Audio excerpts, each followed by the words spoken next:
नमस्कार। आप सुन रहे हैं एग्जाम, एक ऐसा मंच जहां ज्ञान है प्राथमिकता।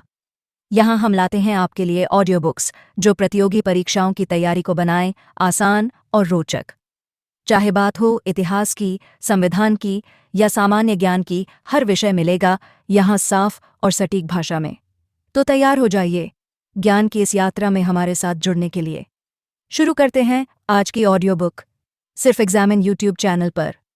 भीमराव रामजी अंबेडकर, जिन्हें बाबा साहेब अंबेडकर के नाम से भी जाना जाता है, एक ऐसे व्यक्ति थे जिनका जीवन असाधारण संघर्षों, अटूट दृढ़ संकल्प और भारत के सामाजिक और राजनीतिक परिदृश्य पर एक अमिट छाप की कहानी है। उनका जन्म 14 अप्रैल 1891 को ब्रिटिश भारत के मध्य प्रांत, अब मध्य प्रदेश, में स्थित महू नामक एक छोटे से शहर में हुआ था। वे एक दलित परिवार में पैदा हुए थे, जिसे उस समय की कठोर जाति व्यवस्था में अछूत माना जाता था। यह वह पृष्ठभूमि थी जिसने उनके शुरुआती जीवन को गहरे पूर्वाग्रह और अपमान से भर दिया, लेकिन अंततः उन्हें लाखों लोगों के अधिकारों के लिए लड़ने वाले एक शक्तिशाली नेता बनने के लिए प्रेरित किया। बचपन में भीमराव को उस सामाजिक भेदभाव का सामना करना पड़ा जो जाति व्यवस्था में निहित था। उन्हें तथाकथित उच्च जाति के बच्चों के साथ बैठने या खेलने की अनुमति नहीं थी। स्कूलों में उन्हें अक्सर कक्षा के बाहर बैठना पड़ता था और प्यास लगने पर उन्हें किसी और पर पानी डालने के लिए निर्भर रहना पड़ता था, क्योंकि उन्हें सार्वजनिक कुओं या पानी के स्रोतों को छूने की अनुमति नहीं थी। इन अपमानजनक अनुभवों ने उनके युवा मन पर एक गहरा प्रभाव डाला और उनके भीतर सामाजिक न्याय और समानता के लिए एक अटूट प्यास पैदा की। अपनी प्रतिकूल परिस्थितियों के बावजूद भीमराव एक असाधारण रूप से प्रतिभाशाली छात्र थे। उनके पिता रामजी मालवजी सकपाल ब्रिटिश भारतीय सेना में एक सूबेदार थे और उन्होंने अपने बच्चों की शिक्षा के महत्व को पहचाना। हालांकि भीमराव की शिक्षा की राह सामाजिक बाधाओं से भरी हुई थी। उन्हें अपनी जाति के कारण कई स्कूलों में प्रवेश से वंचित कर दिया गया। अंततः उन्होंने सतारा के एक सरकारी हाई स्कूल में प्रवेश प्राप्त किया, लेकिन उन्हें अभी भी अलग बैठना पड़ता था और शिक्षकों और अन्य छात्रों से भेदभाव का सामना करना पड़ता था। भीमराव की प्रतिभा और दृढ़ संकल्प ने अंततः उनका ध्यान आकर्षित किया। कृष्ण केशव अंबेडकर नामक एक ब्राह्मण शिक्षक ने उनके प्रति स्नेह दिखाया और उन्हें अपना उपनाम अंबेडकर दिया, जो पहले उनके मूल गांव अम्बावड़े से लिया गया था। यह एक छोटा सा इशारा था, लेकिन युवा भीमराव के लिए यह स्वीकृति और प्रोत्साहन का प्रतीक बन गया। 1907 में भीमराव ने बॉम्बे विश्वविद्यालय से मैट्रिक की परीक्षा उत्तीर्ण की, जो उनके समुदाय के लिए एक दुर्लभ उपलब्धि थी। उनकी सफलता ने उनके परिवार और उनके समुदाय में खुशी की लहर दौड़ाई। उन्होंने आगे की शिक्षा प्राप्त करने के लिए दृढ़ संकल्प किया, जो उस समय दलितों के लिए एक असामान्य आकांक्षा थी। अपनी उच्च शिक्षा प्राप्त करने के लिए भीमराव को कई वित्तीय चुनौतियों का सामना करना पड़ा। हालांकि उनकी प्रतिभा और दृढ़ संकल्प ने उन्हें बड़ौदा के महाराजा सयाजीराव गायकवाड़ तीसरे का ध्यान दिलाया। महाराजा एक प्रगतिशील शासक थे जो शिक्षा को बढ़ावा देने में विश्वास रखते थे और उन्होंने भीमराव को छात्रवृत्ति प्रदान की, जिससे उन्हें आगे की पढ़ाई के लिए संयुक्त राज्य अमेरिका जाने का अवसर मिला। 1913 में 22 साल की उम्र में भीमराव कोलंबिया विश्वविद्यालय में अध्ययन करने के लिए न्यूयॉर्क शहर पहुंचे। यह उनके जीवन का एक महत्वपूर्ण मोड़ था। संयुक्त राज्य अमेरिका में उन्होंने एक ऐसे समाज का अनुभव किया जो भारतीय जाति व्यवस्था के विपरीत अपेक्षाकृत अधिक समतावादी था। उन्होंने अर्थशास्त्र, समाजशास्त्र, इतिहास और राजनीति विज्ञान जैसे विभिन्न विषयों का अध्ययन किया और प्रतिष्ठित विद्वानों से ज्ञान प्राप्त किया। उन्होंने पुस्तकालयों में अनगिनत घंटे बिताए, ज्ञान की अथाह गहराई में गोता लगाया और दुनिया को आकार देने वाले विचारों और दर्शनों का पता लगाया। कोलंबिया विश्वविद्यालय में भीमराव का समय बौद्धिक रूप से उत्तेजक और परिवर्तनकारी था।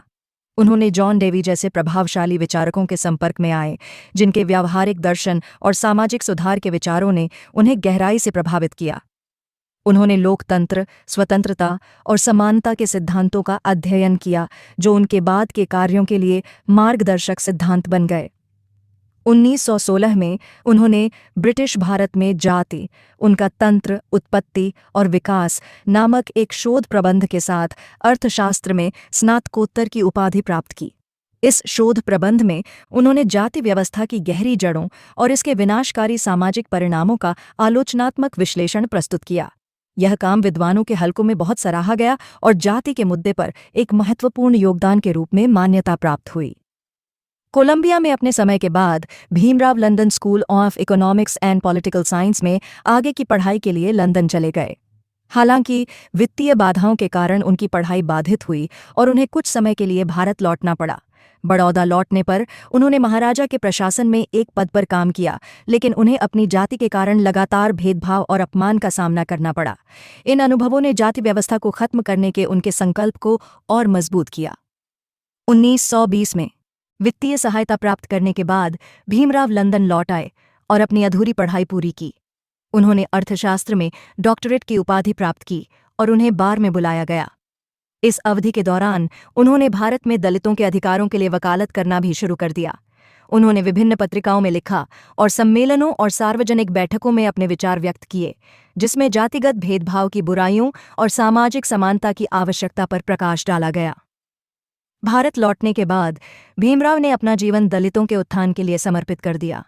उन्होंने महसूस किया कि राजनीतिक शक्ति और सामाजिक सुधार के बिना दलितों की दुर्दशा में कोई वास्तविक बदलाव नहीं आ सकता है। इस उद्देश्य को आगे बढ़ाने के लिए उन्होंने 1924 में बहिष्कृत हितकारिणी सभा की स्थापना की, जिसका उद्देश्य दलित समुदाय के बीच शिक्षा और सामाजिक आर्थिक सुधारों को बढ़ावा देना था। उन्होंने दलितों को संगठित करने और उनके अधिकारों के लिए लड़ने में महत्वपूर्ण भूमिका निभाई। उन्होंने मंदिरों में प्रवेश के अधिकार, सार्वजनिक कुओं से पानी पीने के अधिकार और अन्य बुनियादी मानवाधिकारों के लिए आंदोलन चलाया, जो उन्हें जाति व्यवस्था के कारण वंचित कर दिए गए थे। उनका मानना था कि दलितों को अपनी मुक्ति के लिए खुद लड़ना होगा और उन्हें अपनी नियति को आकार देने में सक्रिय भूमिका निभानी होगी। 1930 के दशक में भीमराव ने भारतीय स्वतंत्रता आंदोलन में सक्रिय रूप से भाग लिया। हालांकि उन्होंने महसूस किया कि स्वतंत्रता केवल राजनीतिक शक्ति के हस्तांतरण तक सीमित नहीं होनी चाहिए, बल्कि इसमें सामाजिक समानता और जाति व्यवस्था का उन्मूलन भी शामिल होना चाहिए। उन्होंने भारतीय राष्ट्रीय कांग्रेस के भीतर सामाजिक सुधारों की धीमी गति की आलोचना की और दलितों के लिए अलग निर्वाचक मंडलों की वकालत की, ताकि यह सुनिश्चित किया जा सके कि उनके पास विधायिका में अपना प्रतिनिधित्व हो। महात्मा गांधी के साथ उनका इस मुद्दे पर तीखा मतभेद था, जो सांप्रदायिक आधार पर मतदाताओं के विभाजन के खिलाफ थे। पूना पैक्ट के रूप में जानी जाने वाली लंबी चर्चाओं और समझौतों के बाद एक समझौता हुआ, जिसके तहत अलग निर्वाचक मंडल को समाप्त कर दिया गया, लेकिन प्रांतीय विधानसभाओं में दलितों के लिए आरक्षित सीटों की संख्या बढ़ा दी गई। भारत की स्वतंत्रता के बाद भीमराव अंबेडकर को स्वतंत्र भारत के संविधान का मसौदा तैयार करने वाली संविधान सभा की प्रारूप समिति का अध्यक्ष नियुक्त किया गया। यह उनके जीवन की सबसे महत्वपूर्ण उपलब्धियों में से एक थी। उन्होंने अथक परिश्रम किया और दुनिया के विभिन्न संविधानों से प्रेरणा लेते हुए एक ऐसा संविधान तैयार किया जो न्याय, स्वतंत्रता, समानता और बंधुत्व के सिद्धांतों पर आधारित था। भारतीय संविधान, जिसे 26 जनवरी 1950 को लागू किया गया, में अस्पृश्यता के अभ्यास को समाप्त करने वाला एक ऐतिहासिक प्रावधान शामिल था। अनुच्छेद 17 ने अस्पृश्यता को समाप्त कर दिया और किसी भी रूप में इसके अभ्यास को कानून के अनुसार दंडनीय बना दिया। यह दलितों के लिए एक ऐतिहासिक जीत थी और भीमराव अंबेडकर के अथक संघर्षों का प्रमाण था। एक समाज सुधारक, शिक्षाविद, न्यायविद और राजनीतिज्ञ के रूप में अपने बहुआयामी योगदान के अलावा भीमराव अंबेडकर एक विपुल लेखक और वक्ता भी थे। उन्होंने जाति, धर्म, राजनीति और अर्थशास्त्र जैसे विभिन्न विषयों पर व्यापक रूप से लिखा। उनकी कुछ महत्वपूर्ण कृतियों में जाति का विनाश, शूद्र कौन थे और बुद्ध और उनका धम्म शामिल हैं। उनके लेखन ने भारत में सामाजिक और राजनीतिक विचारों को गहराई से प्रभावित किया है और आज भी प्रासंगिक बने हुए हैं। भीमराव अंबेडकर ने महसूस किया कि हिंदू धर्म के भीतर जाति व्यवस्था की गहरी जड़ों के कारण दलितों को पूर्ण समानता और सम्मान प्राप्त करना मुश्किल होगा। इसलिए 1956 में उन्होंने अपने हजारों अनुयायियों के साथ बौद्ध धर्म अपना लिया।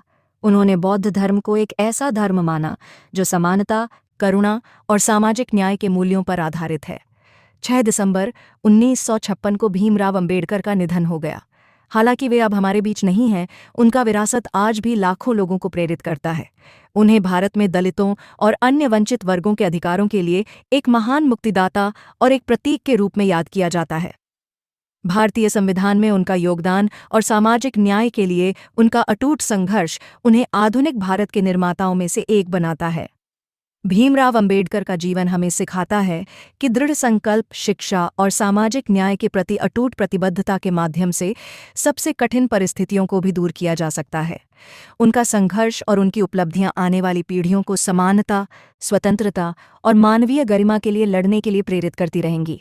उनका नाम भारत के इतिहास में हमेशा स्वर्ण अक्षरों में लिखा रहेगा। अगर आपको ये ऑडियो बुक पसंद आई हो तो लाइक ज़रूर करें, अपने दोस्तों के साथ शेयर करें और ऐसे ही ज्ञानवर्धक कंटेंट के लिए एग्जामिन चैनल को सब्सक्राइब करना ना भूलें। आपका एक कमेंट हमें और बेहतर बनाने की प्रेरणा देता है।